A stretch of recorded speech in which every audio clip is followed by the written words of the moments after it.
우리 예배가 신령과 진정으로 우리 하나님께 올려드리는 성공적인 예배가 되도록 성령님 도와주옵소서.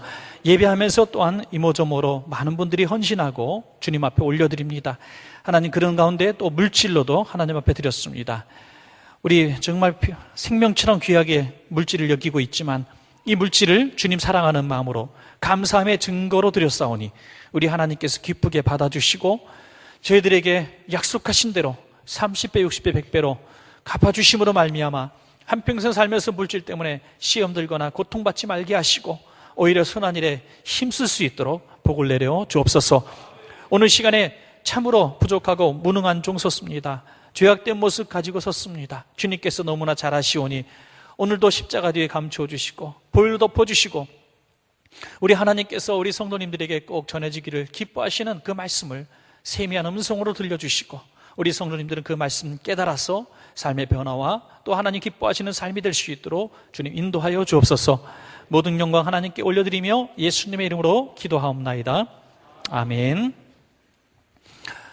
지난주에는 제자의 직무를 버리고 예수님을 팔아 넘긴 제자 가룟 유다와 그가 버린 직무를 대신한 마띠아에 대해서 우리가 함께 은혜를 나눴습니다. 지난주 얘기니까 다 기억 나시죠? 생소하지 않을 걸로 압니다. 그 새로운 제자를 선출하는 그 모임에 있었던 사람들이 누굽니까? 예수님의 가족들, 그리고 예수님의 제자들, 그리고 예수님을 따르던 그런 성도들 해서 약 120명 정도가 모였다고 했습니다. 그 자리에서 새로운 제자 마띠아를 뽑았습니다. 그들이 왜 모였습니까? 예수님이 승천하시면서 너희들은 예루살렘을 떠나지 말고 약속하신 성령님을 기다리라고 명령하셨기 때문에 그 자리에 있었던 것입니다. 그래서 그들은 전심으로 약 열흘 동안 기도했습니다. 그 모임 가운데 기도할 때에 성령이 드디어 강림하시게 되었고 오늘 함께 읽으신 오늘 2장에서는 성령님이 강림하시는 그런 현상들과 함께 그리고 그 결과에 대해서 기록한 말씀입니다. 오늘은 그 성령 강림의 결과에 대해서만 말씀을 드리려고 합니다. 그래서 초점을 맞춰서 오늘 뒷부분만 읽었습니다만 우리가 참고로 좀 살펴본다면 1절부터 13절까지는 성령님이 강력하게 임재하시자 그들에게 나타난 중요한 한 가지 현상을 오늘 기록하고 있습니다. 그것은 방언을 하게 된 것입니다. 자기들이 쓰는 갈릴리 사람들이 쓰는 언어가 아닌 전혀 다른 지방, 자기들이 알지도 못하는 언어들이 적어도 16개 지방 이상의 언어가 쏟아져 나오게 된 것입니다. 그때는 수많은 사람들이 모였던 때입니다. 6월절이 지난 지 50일째 되는 날, 오순절이라고 하거든요. 6월절이 무슨 날입니까? 애굽의 노예에서 해방된 해방절이죠. 그리고 최고의 이스라엘 백성의 축제입니다. 오순절은 거기에 대해서 정말 절정에 이르는 그런 때가 아닌가 싶습니다. 그래서 수많은 사람들이, 흩어진 유대인들이 다 모였습니다. 모인 자리에서 성령님이 강하게 임재하시게 되고 이 백성들이 방언하는 이런 현상들을 볼 때 사람들은 너무나 신기하고 기이하게 여기게 됩니다. 특별히 부정적인 여러 사람들은 이렇게 표현합니다. 저들이 새로운 술에 취해가지고 술주정을 하는 것이라고 이렇게 이야기를 합니다. 그러자 베드로는 절대로 술 취한 것도 아니고 이 현상이 무엇인가를 설명하기 위해서 자리에서 일어나게 되는 것입니다. 그래서 그가 한 이 변명 아닌 설교가 14절부터 36절까지 기록되어 있습니다. 그의 이야기의 중요한 포인트는 두 가지입니다. 첫째는 너희들이 술 취해서 지금 하는 것이라고 오해하는 것인데 그렇지 않다는 것이죠. 이것은 선지자 요엘로부터 시작된 그 예언이 오늘 이루어진 것이다. 이렇게 변명을 이야기를 하고요. 또 두 번째로는 예수 그리스도가 누구신가를 얘기하는 것입니다. 우리들이 잡아 죽인 예수 그리스도는 하나님의 아들이셨고 하나님이 그를 다시 부활시키셔서 그가 승천하시게 되었는데 그가 승천하시면서 우리에게 성령님을 보내주시겠다고 약속하셨는데 그 성령님이 오늘 임재하셨고 그 임재하신 현상이 바로 하나가 방언이라 너희가 지금 듣고 있는 것이 바로 성령님이 임하신 증거라고 하는 것을 설교를 통해서 말씀하고 있는 장면이 오늘 이런 말씀인 것입니다. 이렇게 성령 충만한 베드로의 설교에 정말 상상할 수 없는 능력이 나타나게 되죠. 백성들은 전에 같으면 조롱하고 끝났을 이 환경 가운데서 가슴을 치며 회개하는 역사가 일어나게 되었습니다. 그 숫자가 얼마나 많았던지 그날 회개하고 세례받은 사람만 3,000명이 이르렀다. 3,000명. 어마어마한 숫자가 그 한날에 예수 그리스도를 영접하게 되었습니다. 그래서 이제 세례받고 이제 구원받은 그 숫자가 3,000명이 되고 또 10,000명이 되고 20,000명이 됐을 것입니다. 자, 그들이 예전과 같이 똑같이 생활했을까요? 똑같은 그냥 일상적인 생활로 돌아갔을까요? 그러기가 쉽지 않았을 겁니다. 그래서 그들은 자꾸 모이게 되었습니다. 큰 회집 장소가 없으면은 가정마다 모이고 또 동네 어귀에 모여서 그들은 이 성령의 충만함을 누리고 교제하고 행복히 했을 것입니다. 그래서 만들어진 조직 공동체가 초대 교회라고 하는 것입니다, 여러분. 우리가 굉장히 중요하게 여기게 될 것이 바로 이 부분입니다. 우리가 초대교회의 영광을 재현하는 교회가 되기 위해서 2014년도 이렇게 애를 쓰고 우리가 소원하고 기도하고 있습니다. 그런데 초대교회의 영광은 우리가 의도적인 프로그램이나 우리가 어떤 순서를 통해서 어떤 예배의 갱신을 통해서 그렇게 만들어져 가는 것이 아니라고 하는 것입니다. 초대교회의 영광은 성령 충만받고 회개하고 세례받은 사람들이 모여서 시작된 공동체이기 때문에 시작부터 달랐다는 것이죠. 다시 말해서 우리가 성령 충만한 공동체가 되고 초대교회 영광을 재현하는 원천교회가 되길 원한다면 저와 여러분이 먼저 성령 충만한 사람이 되면 될 줄로 믿습니다, 여러분. 이 초대교회 공동체는 들어와서 성령 충만 받은 것이 아니라 성령 충만 받은 사람들의 모임이 되었기 때문에 모이자 그들은 사랑을 나누게 되었고 모이자마자 기도하게 되었고 모이자마자 선교하게 되었다는 것이죠. 그래서 이것은 자연스러운 성령 충만한 성도들의 모임의 결과가 초대교회의 영광이라고 하는 것입니다. 날마다 모이고 서로의 집을 방문하고 격려하고 베풀고 이런 모습 얼마나 아름다운 모습입니까? 우리가 꿈꾸는 모습입니다. 오늘 저와 여러분은 이 성령 강림에 이런 초대교회 성도들이 이런 사람들의 모임 가운데에 이루어졌던 중요한 세 가지 결과를 바라보면서 우리 교회도 성령 충만한 성도들로 말미암아 이 세 가지 현상이 일어나게 되기를 소원하는 시간 되기를 원합니다. 첫째로는 예배하는 교회가 되었다는 것입니다. 예배하는 교회. 성령 충만함 받은 성도들의 결과는 진짜 예배가 있었다는 것입니다. 오늘 42절 말씀 보시면 가르침 또는 기도 이런 단어가 나오고요. 또 47절 보면 하나님을 찬미했다. 다시 풀어볼까요? 가르침이 뭡니까? 말씀을 배웠다는 겁니다. 말씀을 사모했다는 것이죠. 말씀이 있고 기도가 있고 찬양이 있습니다. 자, 세 가지가 이루어지면 뭡니까? 예배. 맞습니다. 이걸 예배라고 하는 것입니다. 이것은 그들이 의도적으로 이렇게 오늘은 말씀 시간이구나. 지금은 기도 시간이구나. 지금은 하나님을 찬양하는 찬양 시간이구나. 이렇게 순서를 정했다는 것이 아니죠. 저는 갈등이 하나 있어요. 늘 예배 드릴 때마다. 이 주보. 순서를 딱 시작해서 탁 끝나는 거. 조금이라도 지체되면 큰일 나요. 예. 지체되면. 그러니까 우리 대표 기도하시는 장로님도 늘 조심하시죠. 마음이 뜨거워서 한 10분쯤 기도하고 싶어도 기도할 수가 없어요. 어떤 교회 목사님은 지팡이를 짚고 이렇게 힘겹게 앉아 계시는데 장로님이 10분 기도하시면 지팡이를 이렇게 끌어내린다 이렇게. 그만하고. 왜? 예배 순서가 있으니까. 오늘 찬양대도 얼마나 은혜로웠어요. 그죠? 찬양도 굉장히 저는 늘 은혜 받아요. 예. 늘 은혜 받습니다. 근데, 한 곡 더 듣고 싶어, 오늘. 그래서 한 곡 더 하세요. 이렇게 얘기할 수가 없는 거예요. 한 곡 더 얘기하면 뭔가가 또 하나 줄어야 돼요. 설교를 줄이든지 뭘 줄여야 돼요. 초대교회 예배가 그랬을까요? 저는 이렇게 생각합니다. 어떤 예배 때는 그냥 기도만 했을 것 같은 생각이 들어요. 1시간이고 2시간이고 기도했을 거예요. 그걸 우리는 예배라고 합니다. 어떤 날은 그냥 찬양만 했을 거예요. 한두 곡 찬양을 계속해서 1시간도 2시간도 불렀을 거예요. 찬양하다 또 울고 또 교제하다가 또 밥 먹다가 또 찬양 부르고 그랬을 거예요. 저는 그것도 예배라고 생각합니다. 어떤 날에는 그들이 열심으로 말씀을 배웠을 것입니다. 3시간, 4시간, 5시간 하룻밤이 지나도록 말씀을 배웠을 거예요. 저는 그것도 예배라고 믿습니다. 문제는 예배 가운데에 이 모든 일을 하게 하시는 분이 누구신가? 성령님이시라는 것입니다.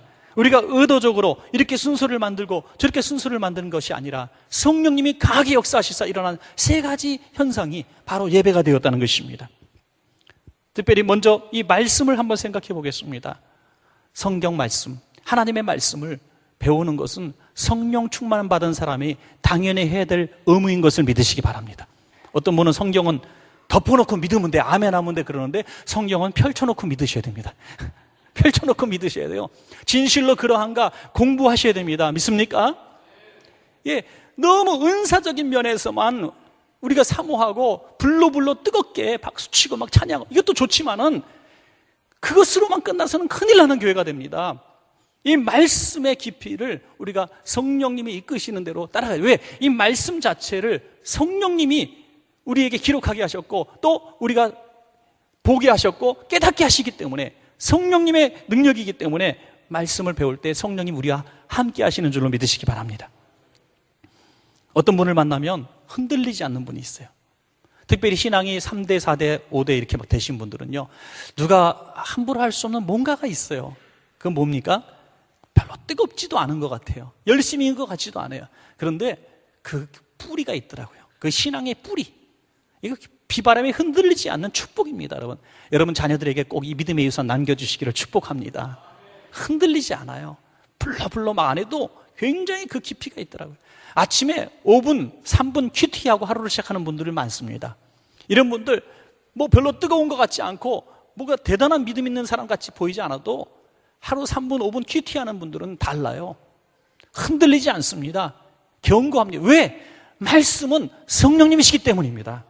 디모데후서 3장 16절 이하에 보면 모든 성경은 하나님의 뭘로 되었다고요?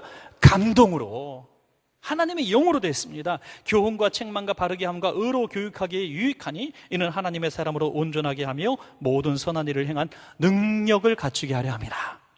하나님의 말씀이 내 마음에 들어가면 성령님이 역사하셔서 말씀대로 역사가 나타난다고 하는 것입니다, 여러분.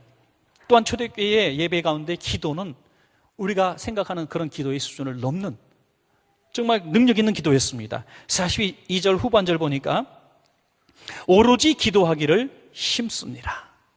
오로지 기도하기를 힘쓰니라. 이렇게 기도할 때에 16개국 이상의 지방의 언어가 쏟아져 나오게 되었고 그들은 자기들이 입술로 하는 얘기가 아니라 하나님이 인도하시는 살아있는 기도가 나왔다는 것이죠. 2장 7절 8절 보면 다 놀라 신기하게 여겨 이르되 보라 이 사람들이 다 갈릴리 사람이 아니냐. 우리 각 사람이 난 곳 방언으로 듣게 되는 것이 어찌 됨이냐. 너무나 신비로운 기도가 나오게 되었다는 것이죠. 여기 새술에 치였다고 그들은 이렇게 조롱을 하게 되는데 이 새술이라고 하는 것은 어떤 특별한 술이란 그런 의미를 담겨 있겠죠. 왜? 보통 포도주를 먹는다고 다른 말을 하지는 않습니다. 우리가 포도주를 먹고 좀 취하면은 막 영어도 하고 독일어도 하고 일본어도 하고 그러면 얼마나 좋겠어요. 술 기운에 외국어를 한다면. 그러니까 그들도 술 먹었다고 외국말 하지 않는다는 걸 압니다. 그러니까 새로운 술이다 이거예요. 어떤 마법이 걸린 술, 마술사가 만든 술, 이걸 먹어서 자기도 모르게 외국말 한다 이거예요. 얼마나 어리석은 평가입니까? 이런 말들은 한마디로 그냥 이 현상을 이해할 수 없는 조롱하는 말에 불과한 것입니다. 분명히 우리가 깨닫게 되는 것은 그들이 기도가 달라졌다는 것입니다. 기도가 달라졌다는 것입니다. 이전엔 내 의지대로 기도를 했는데 이제는 성령께서 내 기도를 이끌어 가신다는 것입니다. 이것이 저는 방언이 주는 굉장히 중요한 의미라고 생각을 합니다. 여러분, 우리가 왜 믿는다고 하면서 기도의 능력이 나타나지 않습니까? 내 기도가 내가 만들어낸 기도를 하려고 하기 때문에 기도의 능력이 나타나지 않습니다. 기도의 능력이 나타나기를 사모하신다면 성령님께 여러분의 기도의 제목을, 시간들을 맡기시기 바랍니다. 성령님이 여러분들의 기도를 이끌어가면 능력이 나타나게 되어 있습니다, 여러분. 성령님이 우리 가운데 입술로 먼저 선포케 하시고. 여러분, 질문을 하나 드리고 싶어요. 생각이 먼저입니까? 말이 먼저입니까? 그럼 많은 분들이 생각이 먼저라고 생각을 해요. 내가 생각하고 말. 그러면 우리는 말 실수가 한 번도 없는 인생이 됩니다. 왜 그런 생각이 먼저라고 말하면서 저녁에 집에 가서 입을 막 때려요? 내가 오늘 또 이 쓸데없는 얘기 해가지고 그래도. 말이 먼저입니다. 사람은 말이 먼저예요. 그리고 말하는 대로 살아가고 열매를 먹고 살아가는 것이죠. 그 말로 그 사람을 알게 되는 겁니다. 그러므로 말이 실수가 없으면 온전한 사람이라고 그랬어요. 성령님께 내 말을 맡긴다고 하는 것은 성령님이 내 입술을 주장하시기에 맡기는 것입니다. 그러면 성령님이 선포하고 계신 말씀, 그 성령님이 기도하고 계신 기도 제목은 반드시 이루어질 줄로 믿습니다, 여러분. 오늘 우리들의 원천교회 성도들의 기도 소리가 이렇게 성령님이 이끄시는 기도가 되기를 간절히 소원합니다. 며칠 전에 제가 잘 아는 목사님이 저 지방에서 집회를 하셨는데 너무나 감동을 받으셨어요. 이게 어른 집회 같이 예배 드리는 집회인데 예배 전 찬양을 하고 기도를 하잖아요. 이제 강사님은 이제 뒤에 앉아 계신데 이제 마지막 기도를 하는 거예요. 예배 전에 예배를 위해서 기도해야 하는데 주여 삼창하고 기도하는데 갑자기 저 뒤에 앉았던 중고등학생들이 앞으로 나오더니 앞에 쫙 무릎을 꿇고 주여 삼창을 하고 계단에 막 난간에 내려와서 막 이 복도에 앉아가지고 막 기도를 하더라는 거예요. 어른들이 아니라 중고등학생들이. 그걸 보면서 너무나 전율이 느껴지고 마음이 감동이 되었다는 거예요. 야, 이 중고등학생들이 오늘 예배를 위해서, 강사를 위해서 무릎 꿇고 바닥에서 손 들고 주여 삼창을 할 때 참 너무 감동을 받았다는 거예요. 그 기도를 모습을 보면서 성령이 역사하시는 것을 느끼지 않습니까? 얼마 전에 제가 미국 집회 갔을 때도 똑같은 상황이 있었어요. 워싱턴 DC 정말 좋은 교회, 수백 명이 모이는 교회인데 거기에 저녁 예배도 300~400명 모이고요. 많이 모이더라고요. 거기서는 예배할 때마다 통성기도만 시키면 다 카페트 위에 무릎을 꿇고 기도하는 거예요. 그 사회적 신분도 높은 굉장히 엘리트들이 많은 교회인데 다 무릎 꿇고 예배를 기도를 하는 거예요. 제가 너무나 감동을 받습니다. 그런 기도에 하나님이 왜 역사하지 않겠습니까? 우리 교회 기도 시간에 이 기도 소리가 달라지길 원합니다.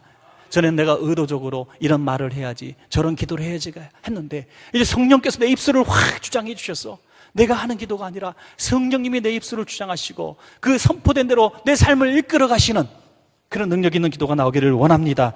그리고 그들의 찬양이 또 얼마나 능력 있는 찬양이 되었겠습니까, 여러분? 그 찬양은 우리가 가사 붙이는 이런 찬양이 아니겠죠. 그 찬양은 목숨을 건 찬양이었고 그 찬양에는 하늘문이 열리는 찬양이 있었을 것입니다. 할렐루야. 제가 오래전에 잘 아시는 분 62세 된 장로님이 갑자기 돌아가셨어요. 심야기도 하면서 돌아가셨어요. 제가 옆에 있었거든요. 그래서 너무나 같이 놀랬고 그분이 병원에 가서 바로 그날 돌아가셨습니다. 심장마비로. 근데 아주 나이 많으신 어머니가 노모께서 계셨는데 장례식장에 교인들이 많이 갔습니다. 많이 갔는데 노모를 못 나오게 했어요. 교인들이. 이분은 몸도 못 가누시는 아주 나이 많으신 노모예요. 근데 굳이 아들 장례식이니까 가시겠다고 떼쓰고 오셨어요. 이제 장례식 이제 하고 하관하는 순간이, 관을 이제 땅에다 내려놓으려고 하는 그 순간에 막 뿌리치면서 관 앞으로 오시는 거예요, 어머니가. 교인들은 너무나 이제 두려움, 또 눈물 나는 마음으로 쳐다보고 있었어요. 저 어르신이 이제 관 붙들고 얼마나 통곡, 오열을 할까? 얼마나 하나님을 또 원망할까? 62세 점띠 접는 장로님, 장로된 지 1년밖에 안 된 사람. 그 귀한 분이 돌아가셨으니 얼마나 속상하겠어요. 다 관 앞에 무릎 꿇고 앉아 계시더니 잠시 호흡을 가다듬으시더니 그분이 찬양하기 시작합니다. 독창. 주 안에 있는 나에게 딴 근심이 있으랴. 십자가 밑에 나아가 내 짐을 풀었네. 주님을 찬송하면서 할렐루야 할렐루야 내 앞길 멀고 험해도 나 주님만 따라가리. 찬양을 너무너무 놀라운 찬양. 제가 많고 많은 찬양을 들었지만 그때 그 찬양 소리는 곡조까지도 잊혀지지 않습니다. 여러분, 성령 충만해서 찬양한다는 것이 뭡니까? 성령님이 내 마음과 입술과 온몸을 주장하셨어. 영의 노래가 나오는 것입니다, 여러분. 바울과 실라가 영의 찬양을 할 때 옥문이 열린 것을 믿으시기 바랍니다. 우리가 영적인 찬양, 한평생 찬양하면서 우리 심령 속에 그런 찬양의 추억이 있기를 원합니다. 여러분, 성령 충만 받고 찬양하고 기도하고 말씀 배우면 열매가 좋아질 줄로 믿습니다, 여러분. 성령 충만함의 결과가 열매입니다. 그냥 몸이 뜨거워지고 마음이 뜨거워지고 목이 쉬는 것이 아니라 삶의 열매가 있다는 것이죠. 갈라디아서 5장 22절 23절 보면 오직 성령의 열매는 사랑과 희락과 화평과 오래 참음과 자비와 양성과 충성과 온유와 절제는 이 같은 법을 금지할 법이 없느니라. 9가지 열매를 말씀하고 있습니다. 무엇입니까? 성령 충만 받아 제대로 말씀 배우고 제대로 찬양하고 제대로 기도한 사람에게는 이 9가지 열매가 나타난다고 하는 것입니다. 예배의 이런 현상만 우리가 사모해서는 안 돼요. 어떤 예배는 오순절 마가다락방처럼 뜨거워서 랄랄랄랄라 할 수 있는데 끝나고 돌아가면서 칼국수가 불어텄다고 싸울 수가 있는 거예요. 오늘 왜 이렇게 밀치냐고 주차장 차 뽑으면서 싸울 수도 있는 거예요. 여러분, 이거 이상하지 않습니까? 성령 충만하면 그 결과는 내가 변하는 것입니다. 성령의 사람이 되어서 열매가 나오는 것입니다. 우리 원천교회 초대교회 영광을 재현하기 원해서는 예배의 이런 현상, 기도, 말씀, 찬양이 이 초대교회처럼 되기를 꿈꾸는 것으로 끝나서는 안 되는 것입니다. 우리 삶의 열매가, 초대교회의 열매가 있기를 주의 이름으로 축원합니다. 두 번째로 성령 충만의 결과로 초대교회는 능력 있는 교회가 되었습니다. 43절을 보니까 사람마다 두려워하는데, 초대교회의 영광은 수많은 표적과 기사로 드러나게 되었습니다. 여러분, 오늘날도 사실 교회가 무기력해져서는 안 됩니다.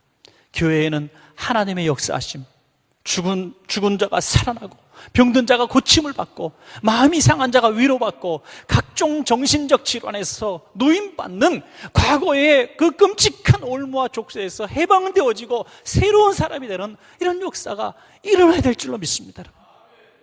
그런데 참 그런 생각을 하게 돼요.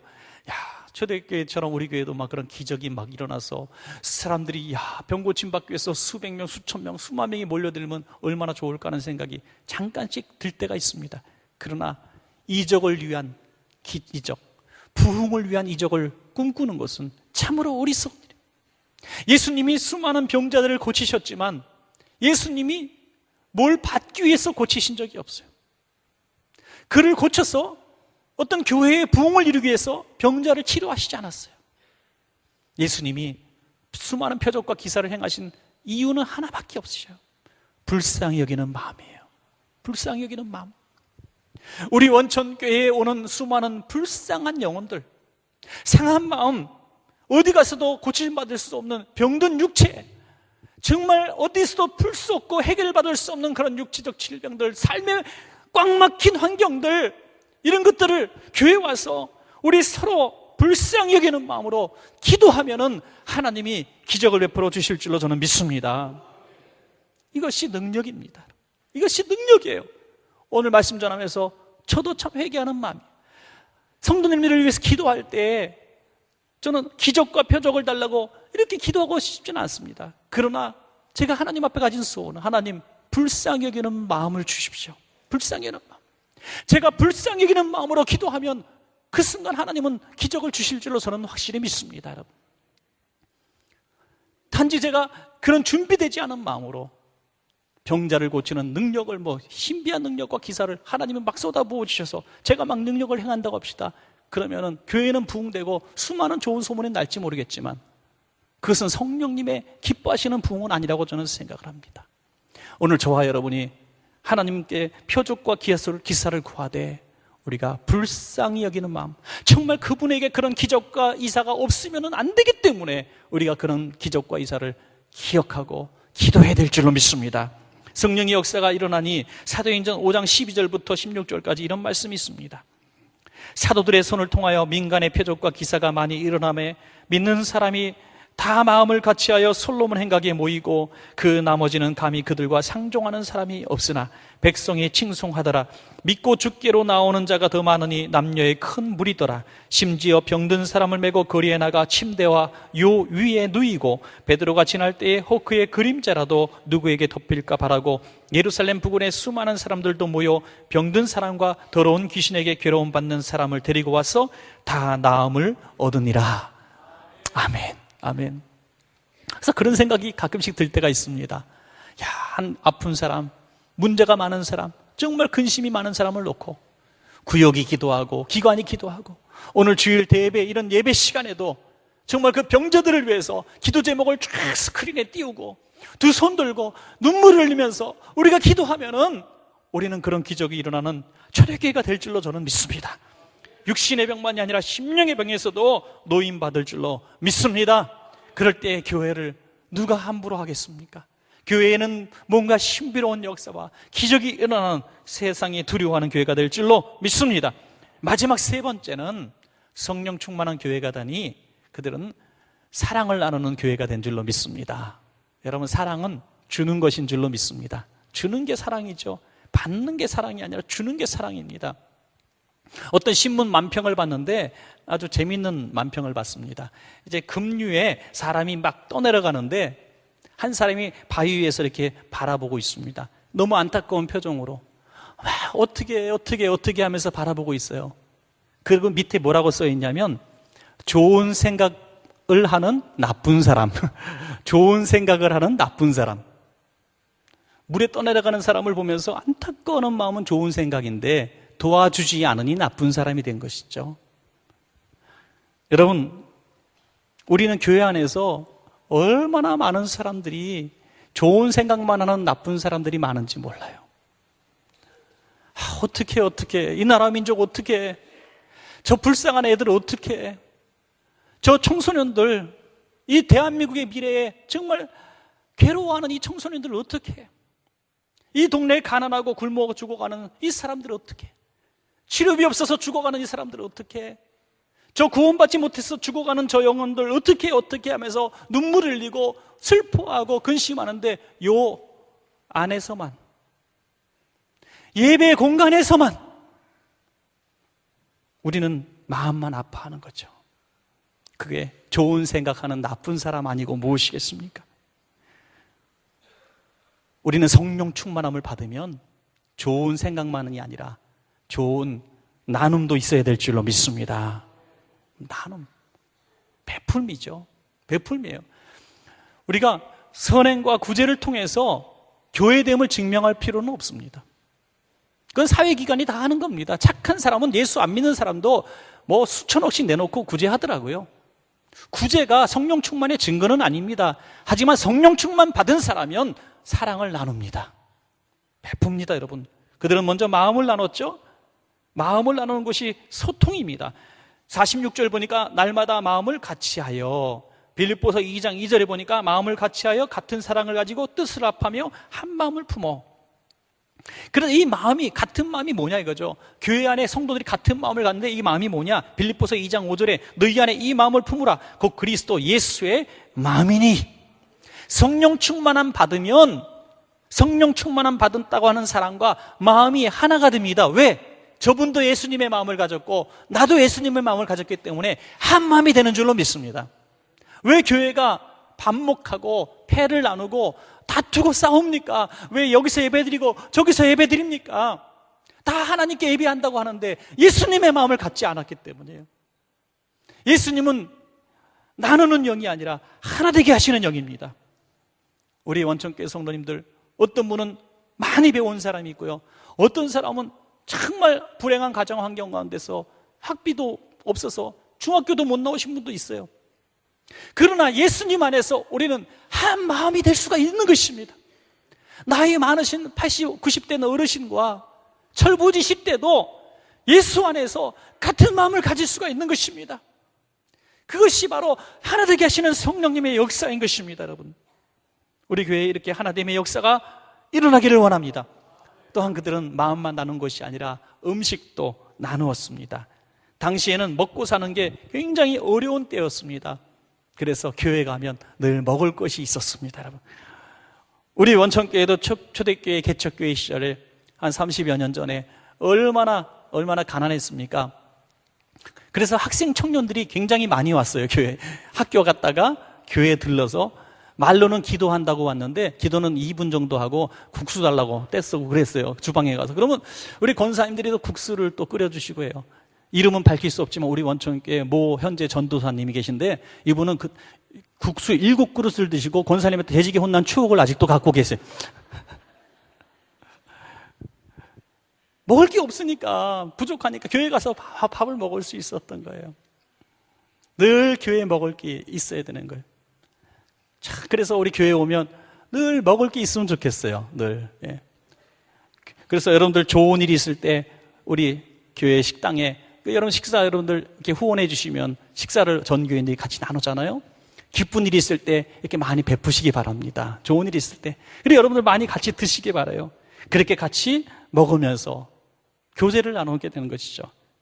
먹기 위해서 모인 것 같지만 성령으로 충만해 주니까 음식이 풍성한 이런 결과를 낳았다는 것이죠. 46절 후반에 보니까 먹는 것이 얼마나 중요한가. 집에서 떡을 떼며 기쁨과 순전한 마음으로 음식을 먹고, 이 중요한 성경 구절 몇 구절을 할애하면서 떡을 떼고 음식을 먹고, 먹는 얘기를 되게 많이 써놨어요.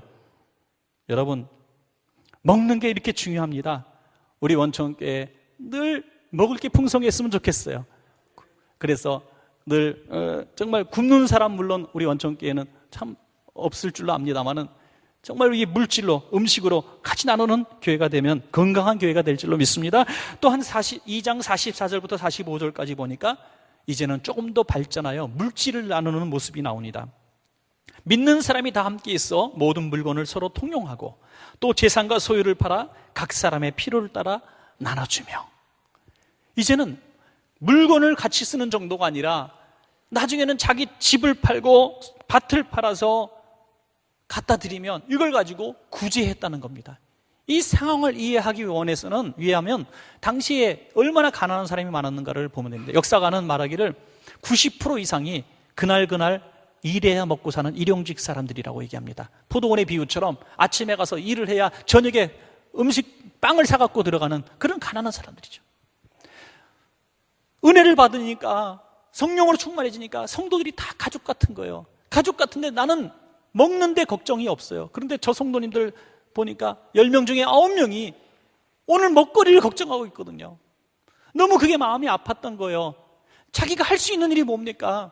집 파는 것밖에 없는 거예요. 남은 없으니까 나는 밥 하는 것밖에 방법이 없는 거예요. 그래서 밭을 팔고 집을 팔아서 이 가난한 우리 구역 식구 좀 살려주십시오. 우리 성도님들 좀 구제해 주십시오.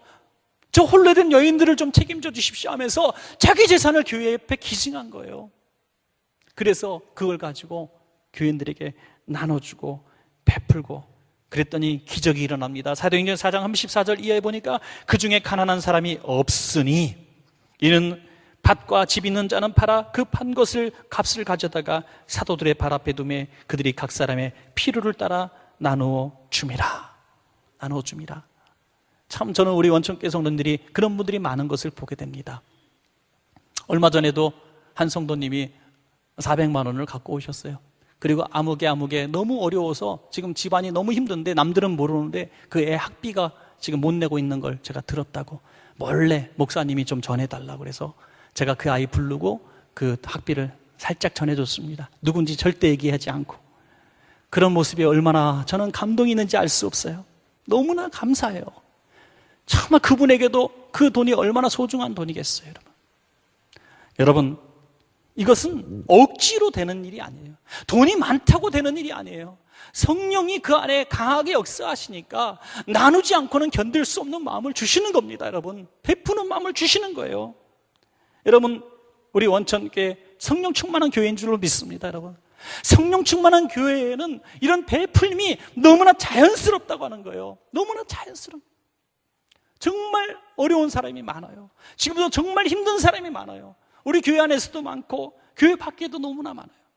지난주에 모임에 갔을 때도 그런 베풀림에 대해서 제안을 받을 때 참 요즘에는 대답을 하기가 두려워요.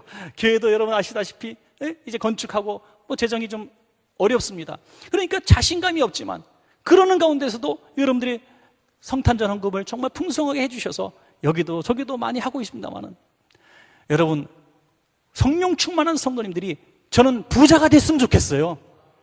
무슨 말이에요? 성령 충만한 성도가 부자가 되면 베풀매도 부자가 됩니다. 그래서 오늘부터 저는 그렇게 기도하라고 작정이. 하나님 성령 충만 받아 나눠주지 않을 사람은 부자가 되지 말게 하시고요.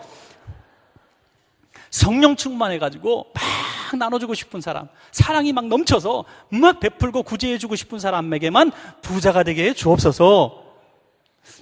아멘을 할까 말까 고민 중이시죠 지금. 할렐루야. 끝으로 그들은 사랑을 나누고 물질을 나누고 마음을 나누다 보니까 복음을 나누는 교회가 되었습니다. 여러분, 강력한 복음 전파의 역사가 일어났습니다. 여러분, 교회들마다 전도 행사 안 하는 교회가 없어요. 우리 교회도 하죠. 전도합시다. 한 영혼 구원합시다.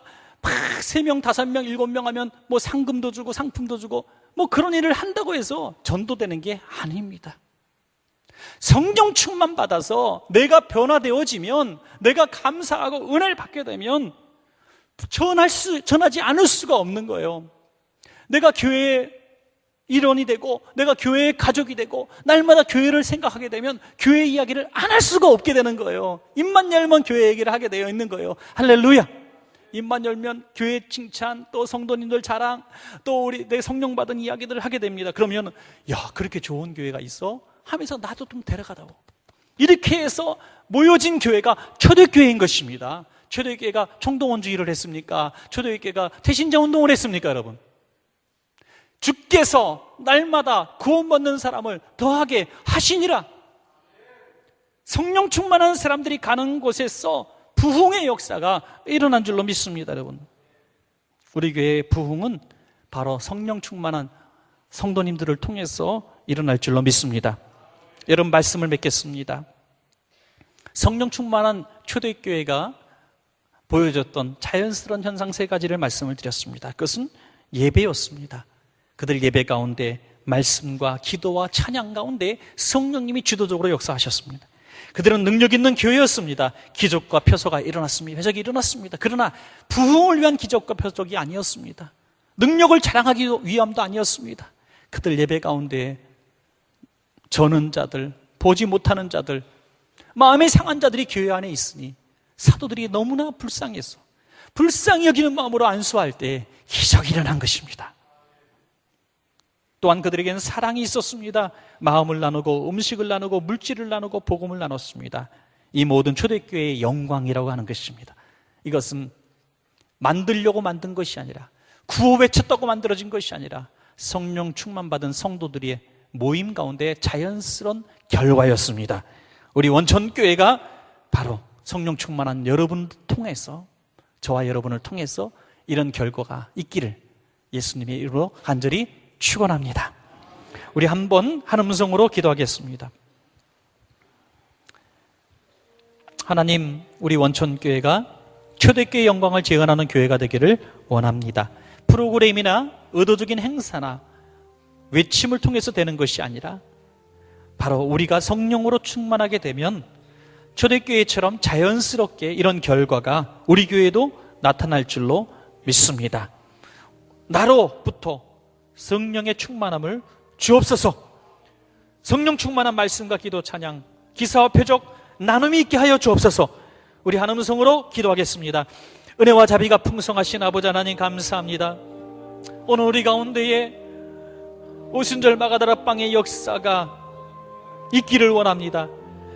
단순히 그 신비로운 능력과 은혜를 사모하는 것이 아니라 그 성령 충만의 결과들을 사모합니다. 우리 원천교회 예배 가운데에 성령 충만한 말씀과 성령 충만한 기도와 성령 충만한 찬양이 있게 하여 주옵소서. 한마디 기도하고 한 소절의 찬양을 할지라도 그 찬양에 성령님이 역사하여 주옵소서.